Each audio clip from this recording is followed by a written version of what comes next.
Eylon, I'd love to see this evidence. Eylon, you know, you've just Harry, if you could get your guest under control, please. No, Eylon, I'm not going to be under control. But actually, guess what? The world can actually see the facts for themselves. They can see what's really going on. Literally calling for suicide bombings in Cambridge. Do you understand the violent psychosis that has taken over these students? They're calling for suicide bombings in Cambridge. Violent psychosis when you've just killed 30,000 okay, come on, women and children. You're talking about violent psychosis. Mad. Hello, this is Never Mind the Ballots. I'm Harry Cole. Coming up this week, we look at campus protests sweeping British universities and the worrying rise in anti-Semitism at our once great institutions.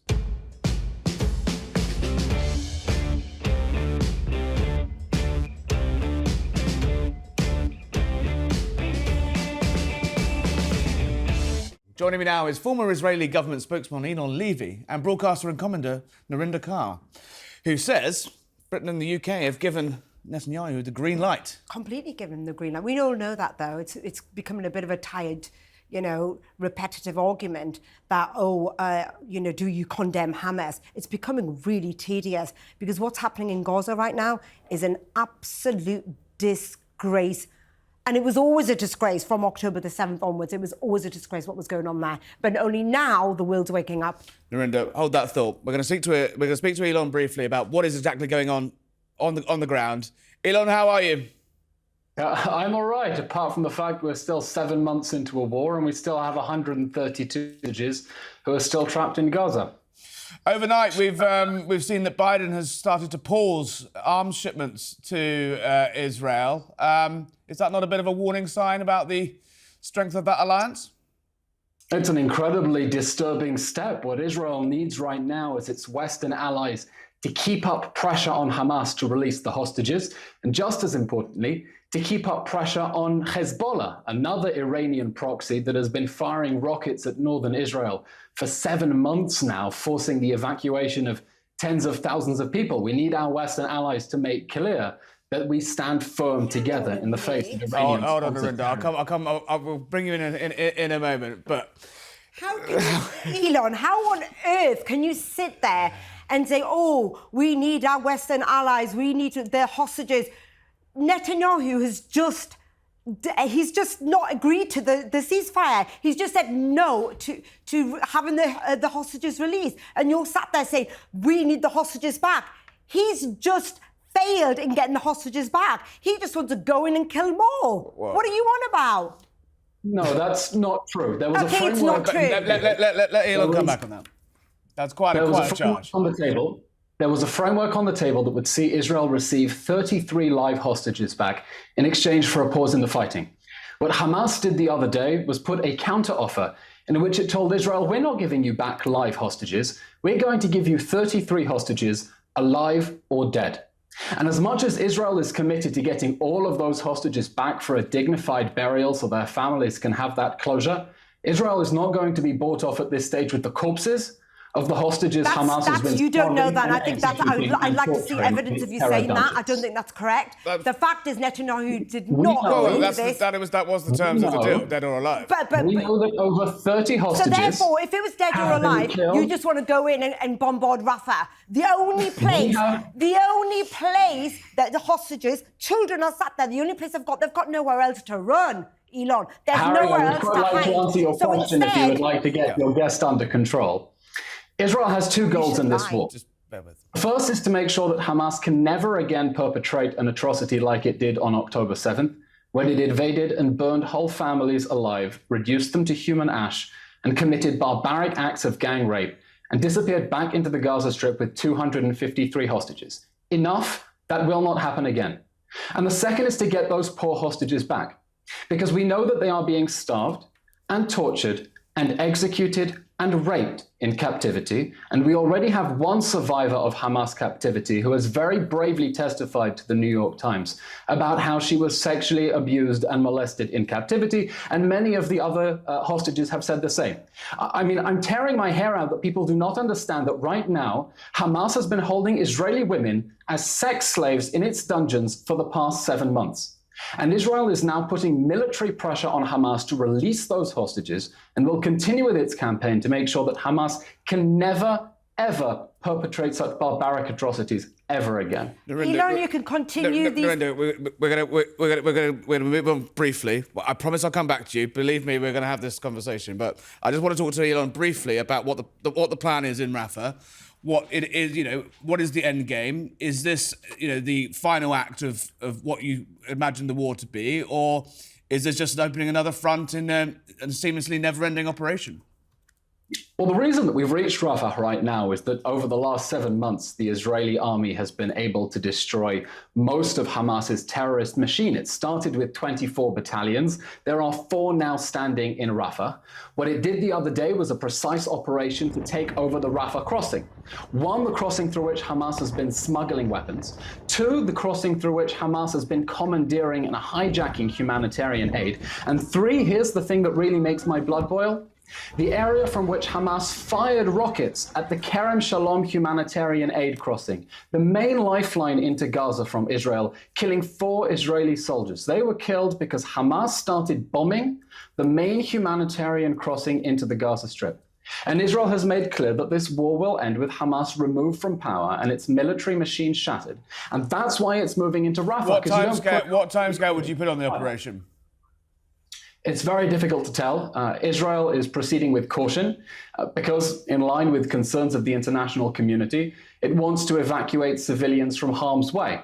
That's why it designated an expanded humanitarian zone, which has field hospitals, which has tents purchased by the Israeli army, which has expanded access to food and water, because we don't want Hamas to be able to use civilians as human shields. Now, note when people tell Israel not to go into Rafah. I honestly can't hold myself for a second longer with Eylon's lies. Well, what's he like? He's saying they're not Eylon, I'd love to see this evidence. Eylon, you've just Harry, if you could get your guest under control, please. No, Eylon, I'm not going to be under control. Just let the man speak, and then you can come back. No, you're not going to control me like you're trying to control Palestinians. Let him speak. You've spoken a long time. You will have an equal right to come back. Let Eylon speak. Those who are telling Israel not to go into Rafah are telling Hamas that it gets a free pass if it hides behind civilians. They're saying, don't go into Rafah because civilians will get hurt. But don't ask civilians to leave because then they will be displaced. And the message that that is sending to terrorists around the world who are taking notes is that if you hide behind enough civilians, you have immunity. And the army of a democratic state cannot come after you to stop you perpetrating more atrocities like you did on October 7th.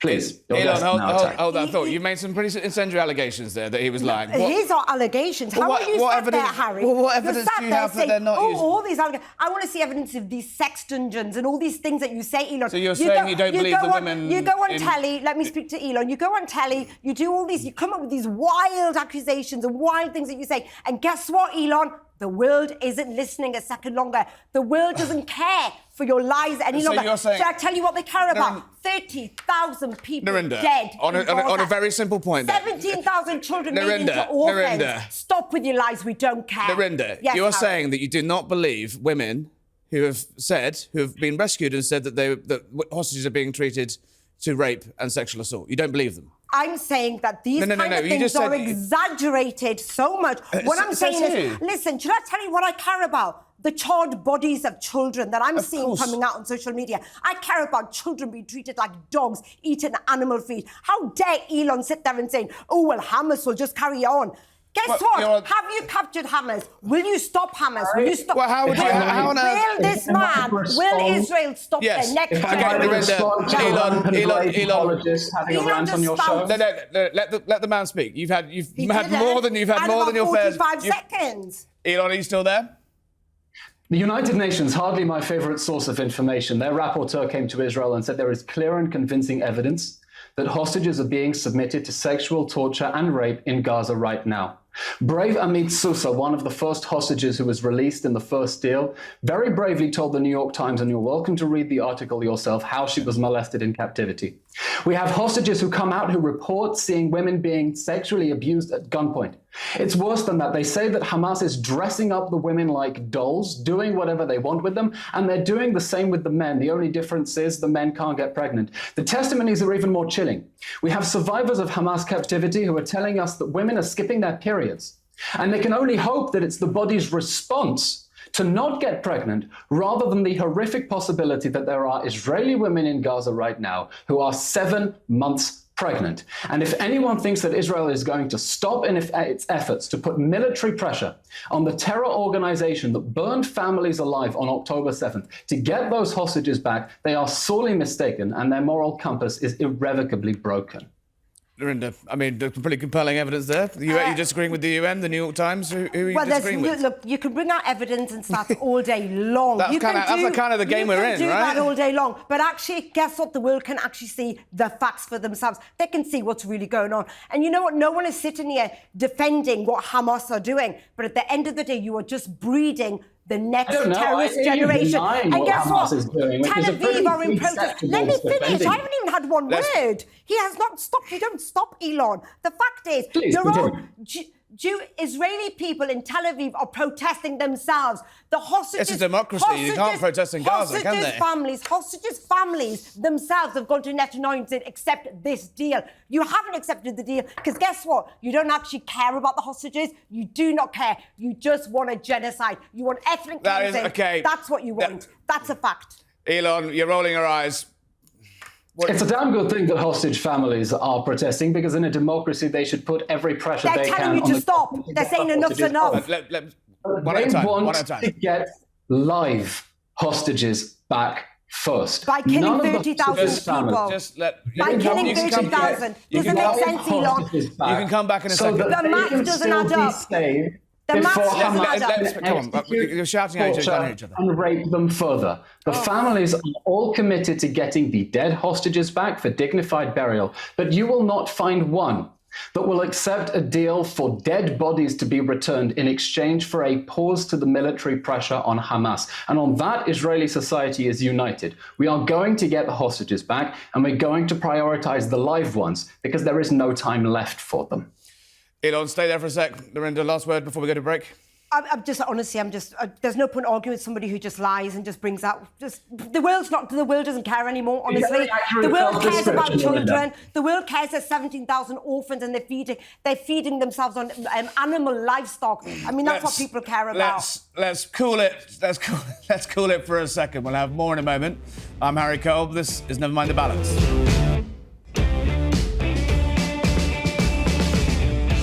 Still with me is Eylon Levy, former Israeli government spokesman, the broadcaster and commentator Narinder Kaur, and I'm joined by Naomi Bernstein, a Cambridge University student with the University Jewish Society. Naomi, what's going on campus? We've obviously been having a big debate down here about the big picture, but how's it looking in Cambridge? Yeah, sure. So on Monday morning, we had an encampment set up here. And since then, Jewish students have been feeling a lot of anxiety. This comes against the background of Jewish students facing intimidation, violence and threats on campus. And people are quite scared of an escalation, especially at the moment, given what's gone on at other UK campuses and also in the US. What is it they actually want? Because obviously, a couple of students sitting in a tent asking for donations for their camps isn't exactly going to stop the war, is it? But what are they actually asking for? Anything domestic?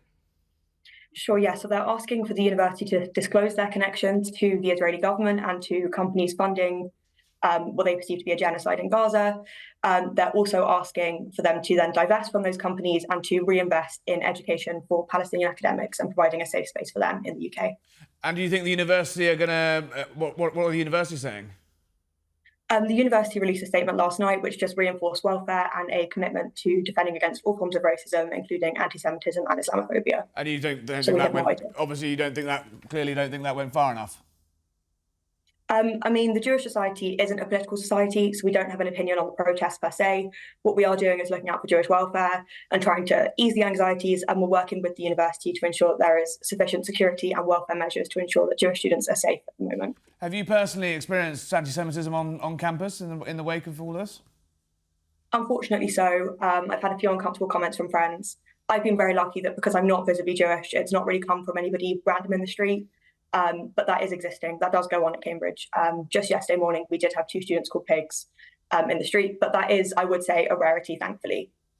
And what do you think the end game of this? Obviously, we've seen in the United States the sort of police and university authorities take action.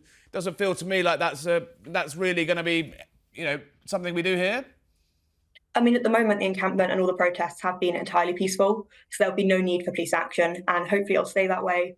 The pro-Palestinian protesters have said that they're committed to not engaging with any form of counter-protests, and equally, or the Jewish the society, media, it turns out. They won't speak to the Sorry, media or the counter-protesters. Naomi, stay there. Narinder, look, we see on the university campuses in America, obviously, it got incredibly heated. We're seeing a sort of cosplay version of it spreading here. What's the point? Because, of course, there's a point. I thought Naomi spoke really well then. I don't think any student or any person should ever feel anxiety, being Jewish, being Muslim, being whatever you are. You should never feel anxiety, especially in a place of education. But these are the most brightest people on the planet. And I, for one, the point is that these people are saying, no more, we've had enough. This is the last straw. And actually, when Russia, with the Russia and Ukrainian situation, we imposed sanctions on Russia. This is the university's students and professors' way of saying, this is we want to impose sanctions. We don't want any money being brought in by Israel or going out there. We don't want part of this. We don't want to be complicit in what's going on in Gaza. We haven't imposed sanctions on Ukraine, and we have imposed sanctions on Hamas. Russia. Yeah. So you're saying that you're no, but what the universities are saying is actually we're still arming Israel. This is our way of saying as universities, we will not be complicit in this. These encampments are peaceful. I think they're absolutely... I think, what? Activists and young people, the younger generation, don't you feel inspired watching them? But and they have saying, the chance. no. They have the chance every Saturday if they want to jump on the train 40 minutes and come and protest in London. Why do they just sit on the nice college lawn? Because this is about universities. It's about the universities' involvement, financial involvement with Israel. That's what it's about. They're protesting against that. I saw a sign at one of these protests. It says, Gaza lights the spark that will set ablaze the empire. That's nothing to do with Gaza, isn't it? It's just the same old left-wing claptrap. What does it mean? So it's saying Gaza lights a light for the... Lights the spark that will set ablaze the empire. What empire? Well, the empire that Britain thinks it is always, and possibly that, or the empire of Israel or America. They might be talking about America, having a say. And this is all about money. Follow the money. What do you mean? As long as there's money and they're selling arms and there's money involved, this war will carry on. Follow the money. Is it your view, and we touched on it earlier, that you genuinely don't think that Israel should be able to try and eliminate a terrorist group that is literally at the end of their No, I think, and that's a fair point. It's a fair argument. Of course, we should be eliminating terrorists, of course, because that keeps us all safe. It keeps the world safe. But not at the expense of 30,000 innocent women and children. And counting. We don't know the figures. We don't know the figures. Enough. We've seen the pictures. And I don't think children should be being starved to stop terrorism. That can't be happening, Harry. Eylon, are you still there? No, it doesn't surprise me that people are so angry when they're basing their opinions on blatant misinformation. Not even Hamas claims that 30,000 innocent women and children have been killed. Hamas claims a number of 30,000 total fatalities, which will include many of their own fighters who have been either targeted by the IDF or killed in close-quarter urban fighting. But I don't think that the great British public understands the extent of the violent psychosis that has overtaken American campuses and must not be allowed to infect British universities as well. Just listen to what they're chanting. They chant Intifada, Intifada. The Intifada was a wave of suicide bombings in Israel on buses, in shopping centers, in restaurants that murdered over 1,000 people in the space of a few years. When university students are chanting Intifada, they are calling for political violence against Jews and Israelis around the world. When they chant from the river to the sea, what river and what sea are they talking about? There's a sovereign state of Israel in the middle. They're not talking about a Palestinian state next to Israel. They're talking about one instead of Israel. And that's why you hear the protesters in Arabic chanting from water to water, Palestine will be Arab. That is what these protests are about. I wish they were only anti-war protests and people being angry at the toll that civilians have paid, being caught in the crossfire in this war that Hamas started on October 7th. But it's not about that. It's about a much broader anti-Semitic awakening, and I stand by that phrase, anti-Semitic. Because when you have protesters who say that these protests are not just about the war in Gaza, that standing up for the Palestinians is an LGBT cause, and that it's a climate justice cause, and that it's fighting against police brutality, what are they doing? They're saying, well, all the problems in the world have one common source. That common source is Israel, the Jews. Solve the problem of the Jews, you solve the problem of the world. And that is what is so fundamentally anti-Semitic about this movement we're witnessing now. Naomi, do you agree that the protests you're seeing on your campuses are, quote, fundamentally anti-Semitic, as Eylon says there? I think it varies protest to protest and campus to campus. I would say most of the protesters in Cambridge certainly don't have anti-Semitic intent. That's not to say that we haven't seen some anti-Semitic rhetoric beginning to occur. Yesterday, there was a sign saying "From Cambridge to Gaza, Intifada," which of course is a threat to Jewish students' safety in Cambridge and would be anti-Semitic. But that isn't universal yet. These are meant to be some of the Harry, smartest... they're literally calling for suicide bombings in Cambridge. Do you understand the violent psychosis that has taken over these students? They're calling for suicide bombings in Cambridge. Violent psychosis when you've just killed 30,000 okay, come on, women and children. You're talking about violent psychosis. We've already established that not even Hamas uses like a those hypocrite. figures. You're a hypocrite. Taking Hamas figures and You're talking inflating about them. your hurt. You keep talking about your hurt, but not what about... You've not expressed any compassion for what's going on in Gaza. Not once have you expressed any compassion. May I take the opportunity? Do so. The situation in Gaza is hot. Let him speak. The situation in Gaza for civilians who have been caught in the crossfire is heartbreaking. I wish that Hamas had never started this war in the first place. I wish that Hamas had not decided to fight this war with military centers inside hospitals and under schools. The tragedy that they have brought on the people of Gaza by forcing the Israeli army into close-quarter urban combat to rescue its hostages is heartbreaking. And that is why I am so proud that the Israeli military has taken steps that no army has in the history of warfare to try to evacuate civilians from harm's way. And I think it is horrific that every time Israel has urged civilians to leave an active war zone, Hamas terrorists have moved along with them and continued to endanger them by exploiting the protections given to humanitarian facilities. And I think if you really care about the people of Gaza, you need to demand one simple thing. Hamas must surrender. Lay down its arms, hand over the hostages, and this awful war that it dragged us into with the October 7 massacre can end, and the suffering on our side, and God knows on theirs, can end right now. Narinder, lay down the arms. Why not? Because, Eylon, you can't just go around saying you hand down the arms. But that's what you're asking. That's what you're asking Israel. But at the end of the what expense? What expense? But how many more people have to die? No, Harry, come on. How can you sit there? Narendra, and how can you sit there? If the terrorist organization that launched the October 7 massacre. You asked me one question. I'll answer it first. Eylon, you asked me a question. Dogs are given water, and you are starving to death children. That is not true. You can't argue it. Eylon, you can't argue it. Because if you look at the facts, because I care about facts, if you look about the facts, you will see that according to the United Nations' own data, far more food is entering Gaza than did before the war. Before the war, according to the United Nations, 73 food trucks a day. We're now talking at well over 150 with new corridors that have been established to get aid into Gaza. There is much more food entering Gaza than before the war. The concept of starvation is an awful, awful myth designed by people who want to keep Hamas on its feet. The fact is that Israel has placed zero restrictions on the entry of humanitarian aid into Gaza.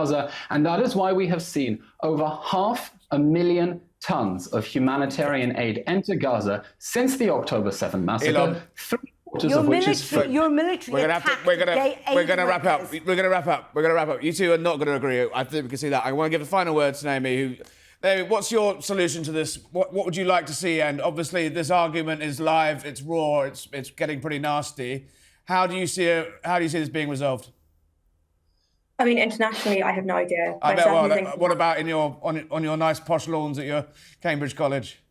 I think we need respect. I think we need dialogue, and I think we need consideration for everybody's feelings, so that we can work together to find a solution where everyone can express their views in a way where nobody has to feel anxious or stressed at university. As the dust settles on the local elections, it's back to the day job for Westminster. But one underreported electoral issue in large parts of the country is the frankly disgusting levels of sewage pumped into our beaches and rivers.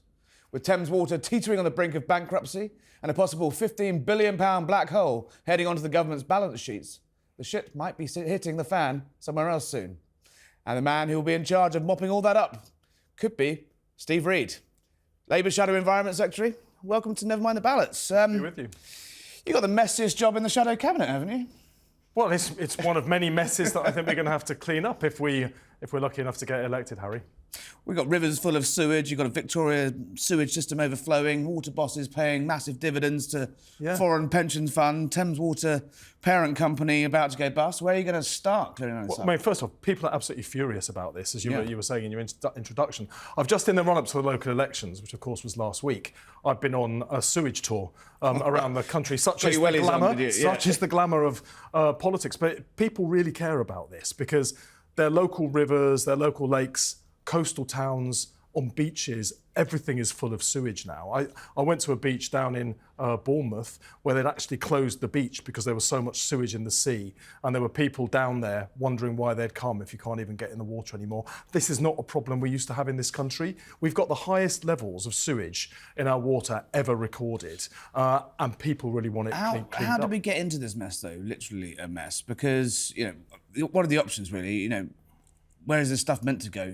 You want it bubbling through storm drains and into the streets, or what's been the problem? Why have we got to this stage? The reason it's happened is that the government weakened regulation when they needed to strengthen it. So water companies have got away with boosting their profits by failing to spend on fixing the infrastructure that is broken. And as time has gone on, it's crumbled more and more. So every year, the problem gets worse. Illegal sewage dumping in our waterways, bubbling up into people's back gardens and into their homes even. Now, when we get flooding, quite often that is polluted with sewage as well. And people are furious. People are, people are absolutely angry about this because it's kind of a metaphor for what the government's done to our country, that we now have every single river in this country polluted with sewage to some extent. So we've got a government that has gone too soft on the water companies that are doing this. And what I would do differently is crack down on them so they can't get away with this behaviour anymore.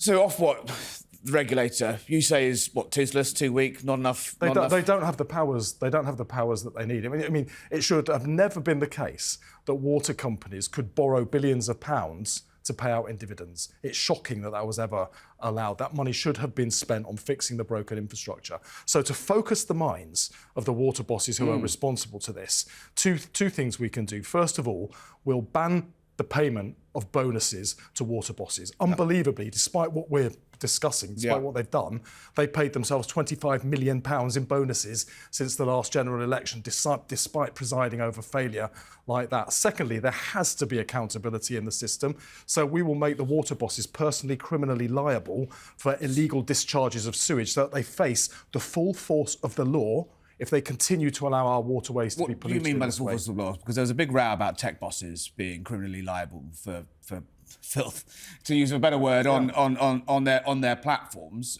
You want to see them in the dock? Could they face prison, being struck off? Where do you end? It is toxic filth. We had the boat race recently, Oxford-Cambridge, something that's happened for decades, and some of the rowers got sick because of the state of the water in the Thames. So yes, there should be accountability, and yes, that means they will be in the dock.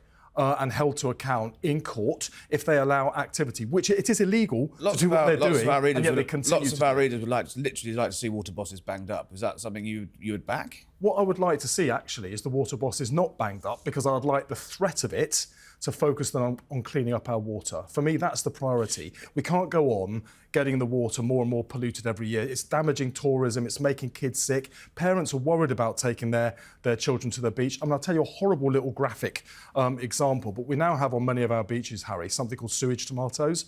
And what that is tomatoes growing on beaches because someone has eaten a tomato and its seed has made its way back onto the beach. Did you see one of those on your tour? I've seen some down on the Kent coast. It's not an image that I was expecting to. No, it's really, really horrible. And I haven't been too graphic. Sewage tomatoes. Sewage tomatoes. But this is a phenomenon now. But the key here is people want our waterways cleaned up. People in this country are really proud of our countryside. We've got to clean it up. If the polls believe you're going to be the Environment Secretary probably by the end of the year, what are you going to do in the short term, though? Because it's all very well saying, we're going to give regulators more power and bang up bosses and the like, but the shit, so to speak, is still going to be flowing into the rivers. What are you going to do in the first year to sort this out? Well, it's exactly that you can do. If the water bosses who are responsible for this and are paying themselves bonuses for doing this think they can get away with it, as they have done, they keep doing it. If you can focus them on, they're not going to get paid, and they will be facing criminal responsibility. The full force of the law, if you keep doing this, it will focus their minds. Their job is to clean up the waterways, not to keep plumping this toxic filth. Lakes as beautiful as Windermere are dying because of what they're doing. We can't allow that to happen. The water bosses, it seems, are taking the mick, so to speak. What will Labour do if Thames Water's parent company does go bust? Would you nationalise it? Bring it onto the balance sheet? Well, I need to wait and see what the situation would be. You know, we haven't had the election. I don't know when it's going to be. Never known a nationalisation. You guys don't like that. Yeah. However, Harry, I'm not going to nationalise it. I don't think that wouldn't fix the problem. First of all, it could cost up to £100 billion to buy out the existing So the investors owners. should pick up the buck for that? Well, I think they should. I certainly don't think the taxpayer should, which nationalisation would require. No, the taxpayer has done nothing wrong in all of this. We've got to protect the taxpayer. So no to nationalisation. But also nationalisation would take years to unravel the existing ownership and set up something new. During that time, you'd make no headway in cleaning up our waters. You've got to strengthen the regulator, got to strengthen regulation, new powers, special measures for the water companies, make them clean up their toxic filth so that by the end of the first term of a Labour government, if we're elected, the public can see improvements in the quality of our water. Operation Timber is what we read about, which seems to be this Whitehall contingency plan to nationalise Thames Water. Well, that's for the current government. I've ruled it out. I'm not. So under no circumstances. What would happen if Thames's owners went bust?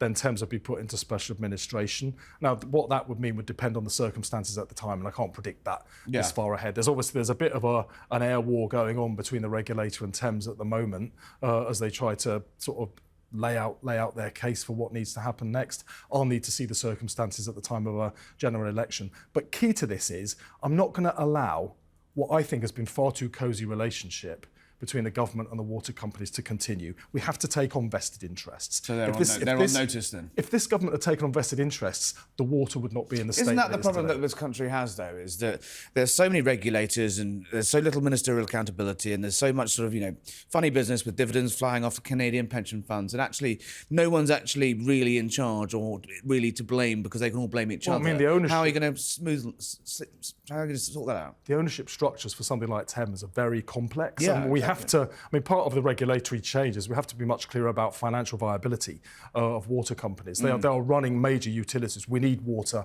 to survive. You can't have them going bust in that way. That's the ultimate monopoly. So absolutely, there needed to be intervention far earlier, to be honest, to stop them getting How have it got to the stage where you've got a Tory government on the side of the monopolies and Labour saying that, they want to break up? It's normally the other way around, isn't it? Because they're pretty incompetent at doing absolutely anything, this government, aren't they? But the key thing is here, I'm going to take practical, pragmatic steps, strengthen regulation, put the water bosses on notice that they will not be paying themselves multi-million-pound bonuses anymore, and they will be facing the full force of the law if they don't clean up their toxic filth. Because I will not allow this situation to continue in the way that successive Tory environment ministers have. Your brief is ginormous. We don't have time to cover all of it in any way in the time we have today, and we'll sort of park the farming thing. We'll come back and talk about farmers another time. But I want to talk about sort of the environment in a bigger picture. Yeah. You seem to be quite a hardline guy.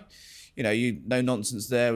What you've said in to the water bosses. Well, how do you feel about the sort of other end of the environmental sort of lobby, the Just Stop Oils of this world, the XOs? Do you think they sort of help or hinder you doing your job? Just Stop Oil. I think the way that they aggravate and upset the public puts people off their cause, is what I think. Now, I do believe in a democracy, legitimate protest is acceptable. I don't think it's legitimate to stop people going about their business, to stop ambulances getting to patients, to stop food getting to supermarkets. I think some of the lots of your colleagues are out there with their flags and whistles with them, aren't they? When they started blockading the oil depots, I called for a national injunction to stop them doing that, because, it's not just wrong because it damages people's lives and damaging people going around the business that they need to do. It also puts people off that cause. Do you not understand, though, when people see someone like Dale Vince, the green energy tycoon, who is a Labour donor, but also has supported financially Just Stop Oil, the sort of contradiction between those two things? I think he has backed them in the past, but I think, to be fair to him, he came out and condemned some of their more recent activities. He who pays the piper picks the tune, then, right? Easy. I can't believe I managed to say that without. But I've made my position very, very clear. I'm against that. I think the police should have taken action earlier to stop what they're doing, and I think the action they're taking is counterproductive. I think it genuinely puts people off. So you're more David Attenborough than Greta Thunberg. I like that comparison. I don't think it's fair on David Attenborough. There does seem to be protest is, all the rage at the moment. We're going to be talking later about what we're seeing on the campuses. Can I get your reaction to that? What do you feel when you see sort of Oxford University, Cambridge University, SOAS down the road from here, occupied by sort of students who should be in classrooms, instead they're building camps? What do you? Well, I mean, again, I'll preface this by saying, in a democracy, legitimate protest, we have to accept it, even if we don't agree with it. What we don't have to accept is the level of disruption, of damaging other students' right to their education. I don't think we should accept that. But the most insidious of all of it is the element of anti-Semitism that we've seen, the comments, some of the banners. I don't think it's all of the protesters. I think it's a minority in there. Yeah. But there is a hardcore, and the anti-Semitism that they've been mouthing has made Jewish students frightened to go on campus. They have every right to their education. They should not be intimidated in that way. And I'd like to see the police go in and put a stop to it when it happens. Ripping down of those posters calling for the hostages to be freed. I think that's. Do you think the police haven't quite? You were previously on the Justice beat. Do you think the police have let themselves down in policing protests so far? I think they should have intervened earlier and more strongly at any sign of anti-Semitism in these demonstrations and in these protests, because in a democracy, everyone has the right to go out their business. I know from speaking to Jewish friends that many of them are frightened to go out on the streets sometimes because of what's going on. That should never have been allowed to happen in this country. This is an open, diverse, tolerant country. It has to be free for everybody. So people can make their protests, but not in ways that intimidate and terrify. It does feel like sectarianism, though, is creeping into politics. It's moving away from the protests we see every Saturday and these camps on Tuesdays, and it's moving into town halls. Some of those Green Party people, some of those independence people, recently, some of these people were recently Labour supporters. Yeah. Are you glad to see the back of them? Are you worried about the creeping sectarianism in our politics? Well, we saw what happened to the Labour Party under Jeremy Corbyn, where a lot of those people infiltrated our party and they voiced those abhorrent anti-Semitic views. And I was very proud. I wasn't one of those MPs that just stood by and let that happen. I set up an organisation called Labour Together. You didn't serve. I've actually got some questions about that. I set up an organisation called Labour Together that helped set up the Centre for Countering Digital Hate. Yes. So I went and met with and worked with the Jewish Community Security Trust. We got their support to set up this organisation, and it identified anti-Semites who had entered the Labour Party so we could expose them and expel them. What is really disturbing to me and distressing is some of those people have been let into the Green Party, and it looks like some of them have got elected onto councils again. Now, I really would call on the Green Party to get these people out of your party. There should be no place for anti-Semitism or any other form of racism in mainstream politics. But as Labour's left flank is open to this new sort of type of resurgence of the hard left, for want of a better word, my words perhaps rather than yours. Are you worried, though, that the Labour Party seems to be actually now tacking towards trying to almost appease that sort of flank? I mean, we saw it with the new mayor of the West Midlands, Richard Parker. One of his first things he said, as in his capacity as mayor, was about Gaza, and rather than talking about inward investment to the Midlands. It's actually the opposite of what you're saying, Harry, because Labour's left flank is closed to those people. We booted them out. Even Jeremy Corbyn no longer sits as a Labour MP. David Lammy and Keir Starmer are taking a much harder line on Gaza than they were 2 weeks ago. Well, the circumstances have changed. The circumstances have moved over the last 6 months. Keir outlined his position in a speech he gave last October, but he was clear then, as the situation on the ground changes, then our position must evolve with the situation. I mean, first of all, every one of us was horrified to see what Hamas did to those people at the Nova Festival in the kibbutzim when they came in. They just slaughtered people. Yeah. Raping, murdering. I've met some young people that were at the Nova Festival since then as well. It's absolutely horrific what went on. And Israel does have the right to defend itself, as any country would. However, it's important that Israel abides by international law. Yeah. There are questions now about how Israel may have gone too far, whether Israel has gone too far. Now, that's not for the likes of me Or the way of the West Midlands to tell it's not for the likes of me. democratically elected leader. I can speak for myself. What they can and cannot do. It's not for me watching those horrific scenes that we all see on our TV screens to determine whether it is or isn't in line with international law. We need robust legal advice for that. My understanding is the government has received that advice. Yeah. David Lammy, as the Shadow Foreign Secretary, Labour spokesperson on this, has asked for that advice to be made available to him. Until we get that, I can't tell you whether they have or haven't broken international law. The key thing, though, surely, and all of us should be focused on, is what we say needs to contribute to getting peace. Yeah. It has to contribute to getting peace. There are peace negotiations going on right now. Let's hope with all our hearts that those are successful, because none of us want to see the deaths on either side continue. All of us need to do what we can to reach a settlement that will allow a secure Israel to coexist with a secure Palestine in peace. Getting a bit heavy. Let's talk about Steve Reed. So we're trying to meet as many on this show, trying to meet as many ministers, shadow ministers, give our readers, viewers an insight to him. You're 60 years old? I am, yeah, believe it or not. Would you say you're a career politician?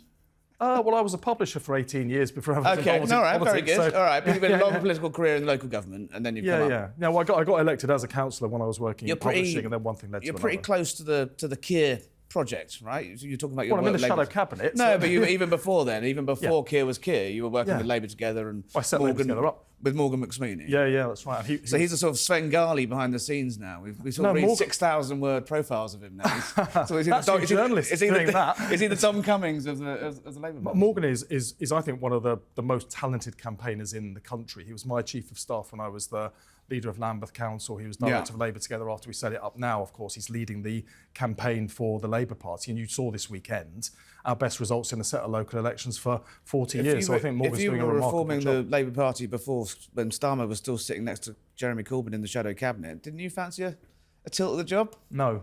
And I still don't, Harry, so I wouldn't go there. I'm very happy to be part of the team. We don't have masses of time, but what we do have is our favourite part of the interview always, which is the quickfire round. These are sort of contributed by our readers and mostly by my son colleagues.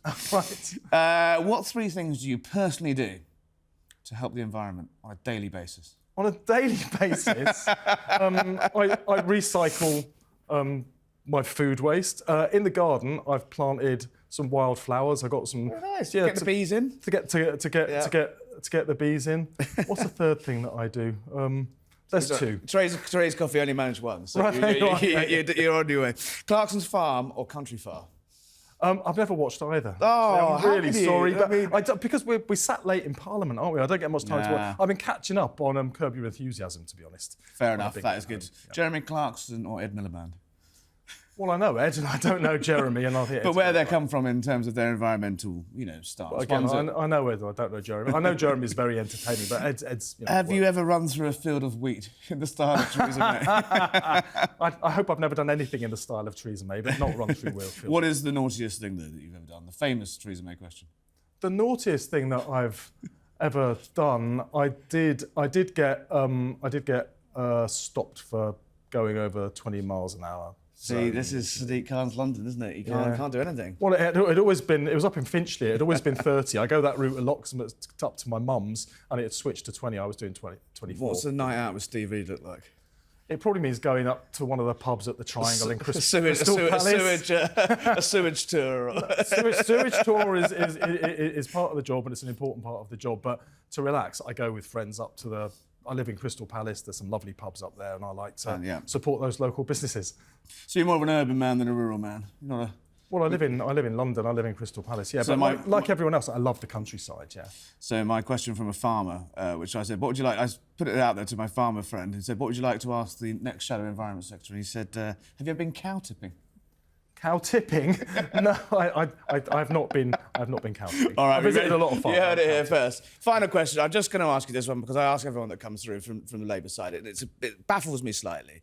Your deputy leader, Angela Rayner, has spent all of her time in the shadow cabinet demanding, probity and ethics from everyone she opposes, and even MPs. Not necessarily the Chancellor or the Prime Minister, but backbench MPs or candidates publish all sorts of tax returns and personal details. Yet as soon as she's been asked to do that, suddenly it's a smear because she's a northern woman or she's working class. It doesn't make any sense, does it? Well, there's not a requirement for politicians. No, but she's the one that has been asked. She has asked other people to prove what they say rather than taking them at their word. I do think on this one, Conservative Central Office is trying to make a mountain out of a molehill. I don't think it never necessarily is. And it's to try and distract from all the other problems that are going on, like the sewage. You know, the more we're talking about Angela, the less we're talking about sewage or the cost of living crisis or 8 million people on the NHS waiting list. Angela's been very clear that she's taken advice and hasn't done anything wrong. That's fine by me. So you take her at her word. So that's the new rule now, basically. So any Labour minister in a potential Labour administration will just be able to say, I'm innocent, and that's that. Well, you know, if she's committed, she's been very clear about this as well. If she's found to have committed a criminal offence, she would resign, and that's the right thing. I think Boris Johnson should have done that at the time. Rishi Sunak should have done that at the time. Angela will. All right, Steve Reed, thank you for coming. I'm never going to forgive you for sewage tomatoes, because that's going to haunt my dreams. But Steve Reed, Shadow Environment Secretary, never mind the Ballots debut. Come again soon. Pleasure to be here. Great. Thank you to all my guests. Thank you to Steve Reed. Thank you to the readers. And this was Never Mind the Ballots. Goodbye.